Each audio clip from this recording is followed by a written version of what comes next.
Hey, Project Zion podcast listeners. As you know, we are celebrating the 40th anniversary of the ordination of women in Community of Christ. And so, once again, we're reaching back into the archives and revisiting some of those great episodes on the topic. This particular series that we'll do over the next 3 episodes will bring together previous episodes recorded by host Brittany Mangelson with guest David Howlett. Now, David is a professor at Smith College, and he has had an assignment for some of his students to produce podcasts. And those podcasts, obviously, are surrounding the topic of women in the priesthood, specifically in Community of Christ. So we're going to just jump right into it. And today's episode, we'll be looking at the controversy of the ordination of women and the call in this episode. Enjoy. Hello, everyone. Welcome to the Project Zion podcast. This is Brittany Mangelson. So I have on David Howlett. David is a scholar and a historian and a professor at Smith College in Massachusetts. And his students recently did a class project that might have some interest to the Community of Christ crowd, whether you are a lifelong member or a seeker. And that project is a podcast on women's ordination in Community of Christ. David, I'm really excited to have you on today. And why don't you share a little bit about yourself?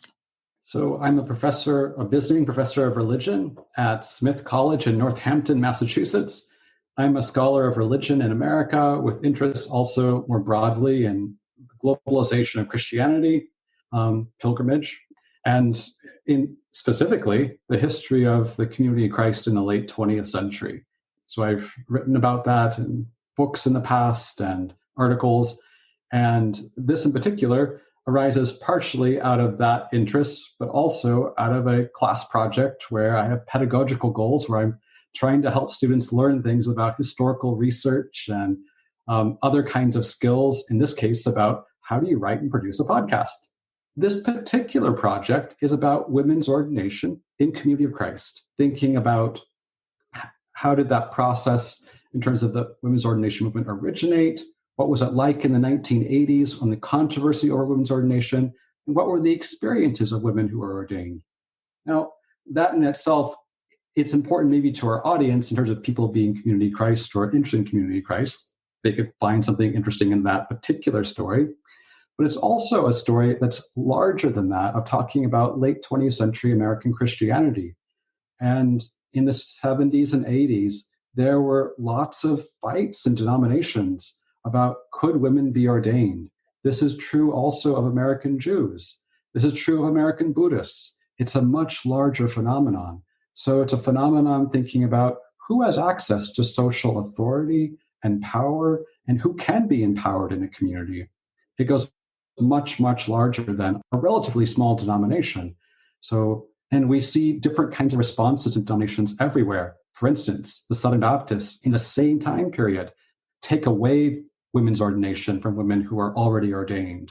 And so other groups give it to women who hadn't offered it before. So there's no inevitable outcome that comes in this story. And the story of our denomination, too, is a variation of the story that exists out there. There is an accompanying website along with the episodes, and the accompanying website does have some images from the archives that we have shared with permission. And it also has a student's generated essay just giving background to women's ordination in Community of Christ. And that student, by the way, quoted a Brittany Mangelson in that essay, believe it or not.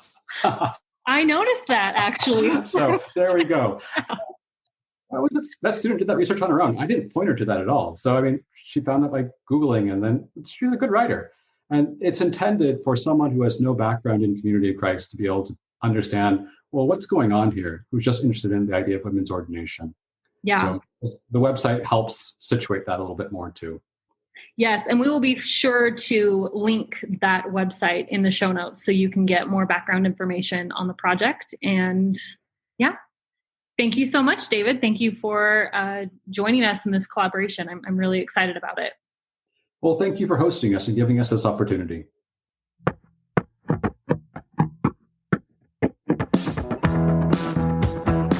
This is Women's Rites, a podcast about women's ordination, written and produced by students at Smith College. I'm Naomi. I'm Em. I'm Raleigh. We're your hosts for this episode of Women's Rites. This season, we are exploring the story of women's ordination in Community of Christ, a church with 250,000 members, formerly named the Reorganized Church of Jesus Christ of Latter-day Saints, or RLDS. This denomination began ordaining women in 1985. On the 35th anniversary of these first ordinations, we're taking this season to look back on the journey towards women's ordination in Community of Christ. To do so, we've interviewed women ordained in the first decade after the 1985 policy change, women who went on to become leaders in Community of Christ. Each episode in this series investigates a different topic. Today, we're going to look at the controversy over women's ordination. The issue first arose in 1970 at the RLDS World Conference, and the debate continued for 14 years. A survey taken in 1984 of RLDS members found that 32% of respondents were pro-women's ordination, 49% were against, and 13% were undecided. Based on these figures, it would seem that the church was decidedly not ready for women to be ordained. Yet, despite this, Section 156 was passed at the RLDS World Conference in 1984. Section 156 was more than just a piece of legislation. It was considered a revelation from the RLDS prophet, but it had to have legislative approval from the church's delegates at the World Conference. This document implemented women's ordination, and women were first ordained to the priesthood in 1985, despite opposition. We spoke with some ordained women about their experiences with the controversy. The first question that we asked these ordained women was this: did you yourself ever question whether women should be ordained, or were you always sure that it was the right thing to do? And how did you react to the news of Section 156? To start, we'll hear from Marge Troe, head of the RLDS Women's Department in the 1970s. She was at the forefront of the fight for women's ordination in the 1970s and 80s. When she started to think about the question of women's ordination in the 1950s, she was surprisingly ambivalent. I did not think about it at all. I can remember in the late 1950s in Los Angeles area when my husband was in medical school, I was at a women's meeting, and it came up one night in our class discussion, and that's the first time I remember even talking about whether women should or should not be ordained. And it just, at that point, was not an issue for me. I wasn't against it, but it didn't seem like an important thing to me then. Though Marge was initially ambivalent, she went on to take a strong stance for women's ordination. Next, we'll hear from Charmaine Chavalis-Smith. Charmaine is currently the chaplain at Community of Christ Seminary at Graceland University. She felt strongly that women should be ordained after serving in important unordained positions. But the more doors that kept being open for me that shouldn't have been there, the more I really sensed that my desire to serve God and people was being honored in some way. And so it felt like that was moving towards, it felt like that thing I was sensing inside, that stirring, was accurate. I was feeling like that was being validated as more doors opened for me to do these things. So by the time Section 156 passed in the World Conference in 84, I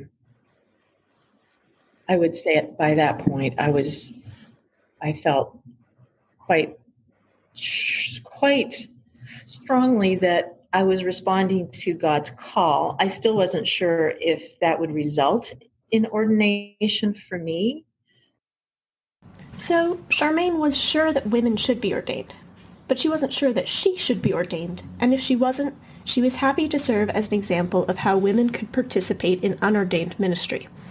Still, she was part of the first group of ordained women in 1985. While Marge and Charmaine came to support women's ordination over time, some had a more revelatory experience, such as Linda Booth. Linda was the president of the Council of 12 Apostles in Community of Christ until she retired last year. She had a dream that defined her position on the issue. And this story that I'm going to tell you sounds pretty mystical. I wouldn't consider myself a mystical person, and I don't have a lot of dreams, but I had this peculiar dream about 5 years before the revelation was given. And in that dream, an elderly man, whom I considered elderly at the time, named Marvin, who lived in Osawatomie, Kansas, was in my dream, and he said to me that he believed someday women would be called to the priesthood, and in particular, I would be called. She went on to say, well, I had gone back to school at the University of Kansas, driving from Olathe, Kansas, 5 days a week to finish my degree in journalism and mass communication. And when I was pulling into the parking lot on April 3rd, 1984, I heard announced on the radio that during the World Conference or the International Conference in Independence, Missouri, that the president of the church had given a revelation that women would be called to priesthood. And I sat there in the parking lot and I cried. And I thought, oh my goodness, it's going to happen. So each of these women had a unique perspective on this issue, even though each of them would eventually be ordained. There was just as much variation in opinions among the members of their congregations. We wanted to know more, so we asked a few more questions. Did you find that male leaders in your local congregation were generally for or against women's ordination? What about women? How did friends and family in the church respond to the controversy? Marge, who we heard from earlier, was in a supportive congregation, but always saw some backlash among other congregations in her area. It varied. We live here in Independence, which is the center place, it's often called, and it's where the headquarters is. There are more congregations here in Independence than anywhere, and so it really varied congregation by congregation. Mm-hmm. I was in a quite supportive congregation, but our congregations were then organized into stakes. And when women were first called in our stake, they were rejected when others were included in the vote. But it was also a skewed vote. People came across lines to fight against the ordination of women. But in my particular congregation, there was support. While Marge's congregation was supportive, some women faced rejection from within their own congregations, and even within their own families. Gwendolyn Hawks Blue was one of the first African-American women to be ordained in Community of Christ. Today, she serves on the Standing High Council, a group of high priests who present and approve policies for the denomination as a whole. She told us about her close experience with direct opposition. When the call came, I only shared it with my then husband. I didn't take it outside of our immediate family. He was opposed. As I watched the process, because I would have been a part of that first wave had I accepted at the moment, but it was a year later within a year, because you only had a certain amount of time and then you had to let them know something. So just short of a year, I had watched the trauma that affected the church overall, with people leaving, people refusing to be ministered to by women, but none of that occurred within the congregation I attended. Some ordained women were sympathetic towards those who disagreed with their ordination. Carolyn Brock was serving Community of Christ in Kenya during the 1980s. She would later serve in the Office of Peace and Justice and then Integrated Formation Ministries until she retired in 2010. She reflected on why she thought many broke apart from the denomination to form independent congregations. These groups are called restorationist groups. some of the more conservative congregations were resisting, rebelling, refusing to do this. And it was, I think that things perhaps were not handled really very well at that time. Maybe some more harsh, like, okay, well, we're just going to shut you guys down. And then those congregations tended to go off and become kind of offshoot groups that are still functioning, some of them restorationist groups. Charmaine met those who opposed women's ordination with compassion and understanding. And you could just see people struggling, and not because they were mean-spirited or knowingly sexist, but because this was a lot. This was a lot to deal with in their image of who God was and what the church was about. And I mean, you could kind of say, well, if we're saying now that ordaining women is okay, that means we didn't get it right earlier. And how could we be the one true church? For those who are still hanging on to that, how can we be the one true church if we didn't get it right earlier? So we must have been right earlier, and so we can't go forward with this. Similar questions and issues were reverberating throughout American culture during this time. So how did this Community of Christ specific narrative fit within its broader social context? To find out more, we asked each ordained women, do you consider yourself a feminist? Do you think that the wider social context, second wave feminism and the ERA, etc., influenced the movement for women's ordination? If so, how? Carolyn, who we heard from earlier about restorationist groups, explained how the social context prompted women in the church to ask big questions. And yes, I think that the ERA and women's rights and feminism and all of those things impacted our whole denomination, particularly some women who are older than I am, some of whom are still alive and are my heroes. Barbara Howard, Marge Troe, some of the women who were first ordained and had to put up with a lot of that hassle. And they had definitely been forward thinkers and had worked in women's ministries for the church and promoted some of these thoughts and had actually posed questions to the denomination like, why isn't this happening? What's our problem here? And they had stirred up some of the all-male leaders of the church to look at this issue and to pose the question as to why is this wrong? Why isn't this an equal rights thing? Jane Gardner is the presiding evangelist in Community of Christ and is the first woman to serve in this position. Before women's ordination, her position had been called presiding patriarch. In this office, she offers spiritual counsel to the church as a whole. She felt that the movement in the church was more subtle than the wider social movement, but women's ordination was definitely influenced by its context. So, I do consider myself a feminist. I'm not in my day, in the 1960s and 70s, it would have been called a bra burner. I don't consider myself that blatant about it, but I certainly advocated for it. She continued. So, yeah, I think things that were happening in the 60s and 70s with the women's movement were important. I do think they had an influence on the church, but I don't remember it being a really blatant, like there were no marches or anything like that in terms of how people felt about it. Charmaine was adamant that women's ordination was a direct result of the second wave feminist movement. Even today, Charmaine argues that controversies within the RLDS church are far from over.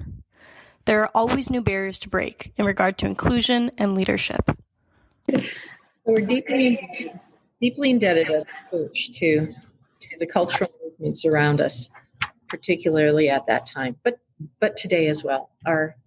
Our ability to be able to move, maybe not as quickly as I would like, but fairly quickly on issues of ordination and marriage for gay and lesbian, same-gendered couples was partly too because the society was able to start talking about it and and create that arena in which we could, as a church, see some of our blind spots and say, no, we believe in the worth of all persons, and we believe that all are called by God to ministries of different kinds. So that what happened then in the 80s with ordination of women was essential for many of the other changes that followed.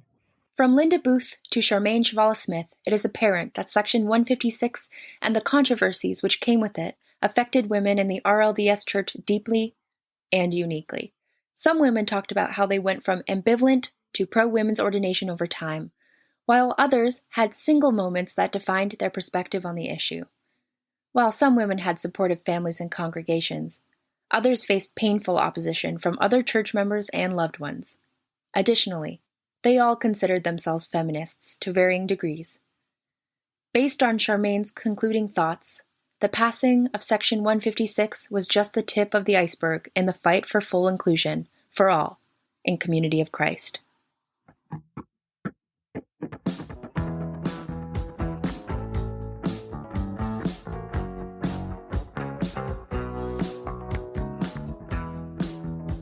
In the next episode, we'll be talking about what it is like to be called to the priesthood. That concludes our podcast for today.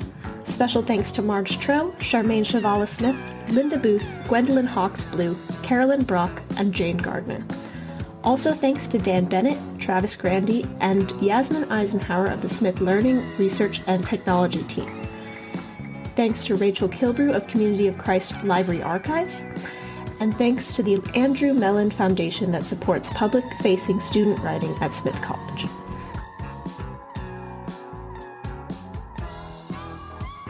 Tune in next time on Women's Rights.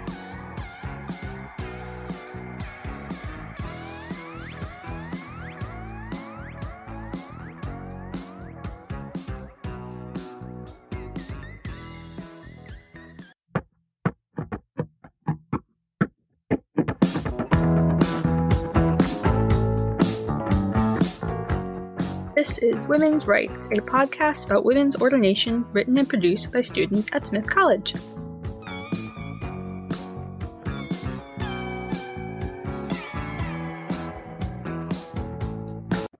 Hi, I'm Peyton. And I'm Becca. We're your hosts for this episode of Women's Rights.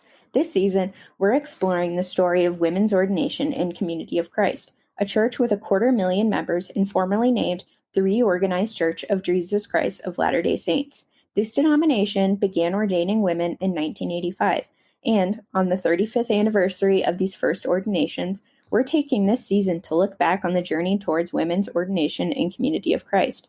To do so, we've interviewed women ordained in the first decade after the 1985 policy change, women who went on to become leaders in the Community of Christ. Each episode in this series investigates a different topic, and today we're going to look at the call to the priesthood. We asked these women about the actual moment of their calling, what it means to be called, and why they chose to accept their calling. We also asked about some of the challenges of being called and received some incredible stories in response. For our first question, we asked, what does it mean to be called to the priesthood, and why did you personally choose to accept the call? In our denomination, it starts in a different place, really. The individual may be open to the idea that there may be a call, whether it's an ordained call or not. And so that's part of what our discipleship is about being open to what God might be calling us to. But for ordination, the call has to be originated from the pastor. And so part of the pastor's role, the elder in charge of the congregation, the pastor, is to discern where those people in the congregation that God may be calling to specific roles, so those ordained roles.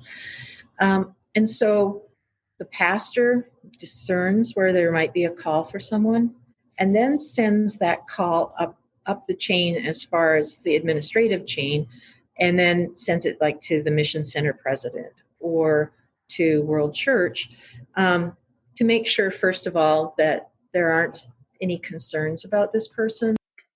This description comes from Charmaine Schwala-Smith, who was among the first wave of women who were ordained in 1985. Charmaine went on to describe her own call. So it turns out that the person who processed my call, the pastor who processed that, actually even submitted it before they were supposed to submit them. And because he's felt very strongly about that. And because you kind of had to wait for the pastor to come and tell you that you had a call, it was kind of seen as bad form to tell anybody that you might be feeling like you were going to be called to some ordained office, because it would look like you're wanting it. You're wanting this power, this recognition, or whatever. So another description of the meaning behind being called to the priesthood comes from Jane Gardner, who has held several roles and most recently serves as presiding evangelist, offering spiritual counsel to the church as a whole. So for us, in the light of the phrase that I said to you, all are called according to their gifts. So it's important in our denomination that not only, it's kind of a three-legged stool. Not only does the person feel a call within themselves, but their jurisdictional leaders would sense a call, and then the congregation itself always votes to support a call. So there's like three parts to that. So that's kind of the process. On a more personal note, Marge Troa, who served as the director of women's ministry for the RLDS Church in the 1970s and early 80s, describes the events that surrounded her own call. My call was very unique. I was not among the first called, and that was important because of the role that I had played at the World Church. It was not about me and trying to get me ordained and so forth. It was about broadening the ministry that occurred in the church.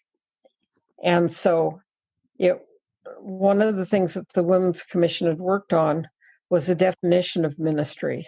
Mm-hmm. And we defined it as perceiving a need and responding to that need in such a way that God's purposes are fulfilled. And that way, things you do in the community become ministry. Things you do in your home, things in the job, as well as things in the church associated with ordinances. And we really wanted to broaden the definition of ministry. I served for the church on the National Board of Church Women United when we became participating denomination nationally. I represented the church there. And so I attended many meetings of the board and executive committee and so forth. I had different roles there. And they walked the walk with me. They heard the stories of our struggles. There were women from all different denominations, and they had all different stances on ordination and so forth. Many of them had been ordaining women for a long time, but many of them, it seemed, was very token. We worked to that broader definition of ministry. So when women were ordained, when that revelation came, that was in 1984. I had served until 1982 on the World Church level. And then it became very obvious to me that I did need to resign, that things would not move forward as long as I was there, because I was perceived by some as too pushy or as a stumbling block. I don't know.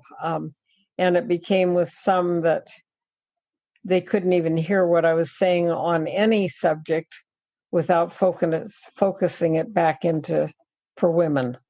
Sure. And so I resigned in 1982. 1984, when the revelation came, I was amazed. I knew it would come sometime, but I did not expect it to be that soon. Mm-hmm. And so I was amazed. I was thrilled. They shared it at World Conference. I got home that afternoon and the phone started ringing off the wall with calls from my ecumenical friends from all over the country, from all different faiths. Building on this last question, the next section that we're moving into deals with personal reactions to being called to the priesthood. Many of the women described the experience as emotional and humbling, but some gave detailed stories about the moment that they first realized they were called to the priesthood. I knew sometime my call would come. Well, I said I was on the National Board of Churchwomen United. I was on their ecumenical development team, and we were having a team meeting. Tried to have it in New York, and it did not work out for travel, for accommodations, for various things. I suggested they come to Independence, Missouri. They could be housed in the local unit, members' homes. They could meet at my house. So that was arranged. They were going to be there on Thursday through Sunday. On Wednesday, the day before, I got a phone call from my pastor. And as soon as I heard his voice, I went, oh, no, not now. I have floors to mop and beds to make and things to set up. And, but I thought, all right, I can pray while I'm mopping floors. I can, because he and the fellow with him wanted to, one of his counselors wanted to come over that night and talk to Dick and me. And I knew then that it was to present a call. Mm-hmm. He came in and he saw there in the dining room, the easels set up and the big table and everything. And he said, what is going on? And I told him about the meeting of women from all these faiths that were going to be at my house. And he said, that's wonderful. Do you think they could come to church and worship with us on Sunday morning? Because I'd like to present your call then and have you respond to it. That story, again, was from Marge Troa, who served on the National Board of Churchwomen United and resigned just 2 years before being called. Another story comes from Linda Booth, who has served in different roles since the calling that she describes here. And so the pastor of our congregation called me and asked me to have lunch with him at a place called Tippin's that served this delicious homemade pie. And I remember thinking, this pastor had never asked me to do anything. I'd always been asked by other people to participate in services. And he reminded me of my grandfather. And so I had this kind of strange sense of wonder about this man. So when he invited me to have lunch with him, I thought, my goodness, maybe he's going to call me to the priesthood.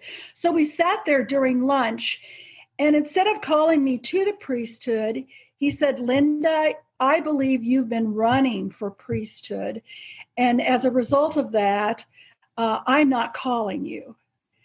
And I just sat there and I cried and I said, I'm sorry if there's been anything I've done to disturb you. That has never been my intent. And when I came home, I told my husband, Doug, and he was furious. And he said, you can't give a non-priesthood call. That's just not right. And first of all, I need to tell you that the man who gave me the non-priesthood call eventually gave me my priesthood call. And he met in our living room. And he said, I know that God has a call to you to serve as an elder. He said, I know you know that I've struggled with your call.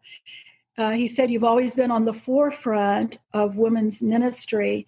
And he said to me, that has always made me very uncomfortable. I had led a congregational retreat. And during that retreat, they had a guest minister, a minister from the International Church who came. And he told my pastor, he said, Linda has a call. I hope you recognize that. And so my pastor said he began to pray about it and realized that I did have a call. So when he shared the call with me, I immediately said yes, because of the experiences that I had had in the past, knowing that God had called me and that I was to be prepared to accept that call. Now, that was my first call to elder. Then about a year and a half later, I was called to serve as a counselor in the high priest quorum. I was called as a high priest in Community of Christ, which has different priesthood roles. And that call I was able to answer quickly and say yes to, and felt that call. My call to apostle was a very different experience. And in 1994, I had gone to the International Conference in Independence, Missouri, where they were dedicating the temple. And at that dedication service, there were so many people there. Some watched it in the temple, and others of us watched it in the auditorium via the television screen. And as I was walking in the corridor of that place with lots of people packed together from all over the world, speaking different languages, I had this idea that came into my mind. I can't really describe it. I say it was a voice, but it wasn't a voice. But it was a knowledge that came to me, and it was, you need to begin to prepare to serve as my apostle. Unlike the last two stories, Charmaine Schwal-Smith gave a personal anecdote that will likely resonate with many listeners. In this section, Charmaine struggled to reconcile her ideas of what ordained ministry looks like with her own calling. I'm seeing, men in dark suits and white shirts and a tie, which it's like, I can't do that. And so it was like, I really had to come face to face with some of my own inherited and embedded ideas of what ordained ministry looked like. And I'm just thankful for that. But it was both, on the one hand, well, I can't be that. And then on the other hand, saying, well, why would I think that's what I need to be in order to be an ordained minister? But it was kind of embarrassing on the one hand to realize that was still there. These images of maleness as being normative for ordination. Charmaine's story offers a great transition into the third question that we asked our interviewees. As she came to terms with her internal struggle to support her own calling, many of the newly ordained women faced both support and opposition from their communities. For our third and final question, we asked, how did people around you react to your call and subsequent ordination? Where did you find support, and where did you find opposition? Here are two stories from Becky Savage and Gwendolyn Hawks Blue. I had a lot of support from my mom, who was ordained early. So she was like in 1986. And obviously I had a female pastor. So there was support there. We had two women in my congregation who were ordained early in that 1985, 86-ish time frame. And we had strong women leaders in our stake. So there was good leadership mentors that way. When the call came, I only shared it with my then husband. I didn't take it outside of our immediate family. He was opposed. As I watched the process, because I would have been a part of that first wave had I accepted at the moment, but it was a year later within a year, because you only had a certain amount of time and then you had to let them know something. So just short of a year, I had watched the trauma that affected the church overall, with people leaving, people refusing to be ministered to by women. But none of that occurred within the congregation I attended. In fact, I had a woman who was a convert to the church who, unaware, of course, that I had been called, who said, you are going to be called. And I felt that was an affirmation of the call, and certainly took it as support. For our final quote, we have a story of interfaith and interfamily support from Carolyn Brock, who served with her husband in Kenya at the time of this story. Both of them had completed coursework at Notre Dame University before going to serve in Kenya. My husband was very supportive. And it was interesting how our Catholic friends, several of the Catholic priests and brothers who we were really close to out of our Notre Dame course, lived in Nairobi and came and honored that process for me and were very excited for me. And I found that interesting because women still in their tradition are not allowed to serve as priests. I think that some of them personally disagreed with that, but they didn't directly say that very much or very often. But I found a lot of support from them. And today we've heard from several of the first women in the world to be ordained to the priesthood in the Community of Christ. We heard the differing ways women in Community of Christ received their call and some of the challenges they faced from within their congregations and beyond. We thank these women for sharing their stories with us and shedding light on what it means to be called to the priesthood and how it shaped their lives. In our next episode, we'll hear from women reflecting upon the first sacraments they administered and further address the challenges they faced once ordained.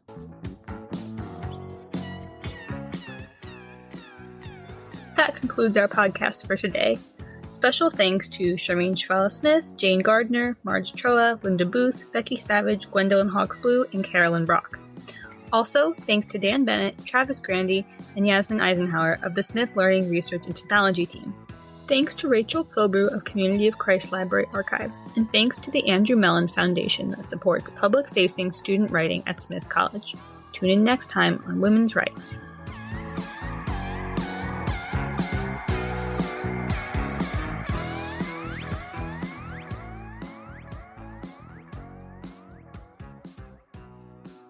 Thanks for joining us here at Project Zion Podcast. You've been listening to reposts of Extra Shot episodes originally recorded in 2020. If you'd like more information on those episodes, you can find it at projectzionpodcast.org. Go to the episode quick list and scroll down to Extra Shots episodes 70 through 73 and 75 through 77. Have a great day.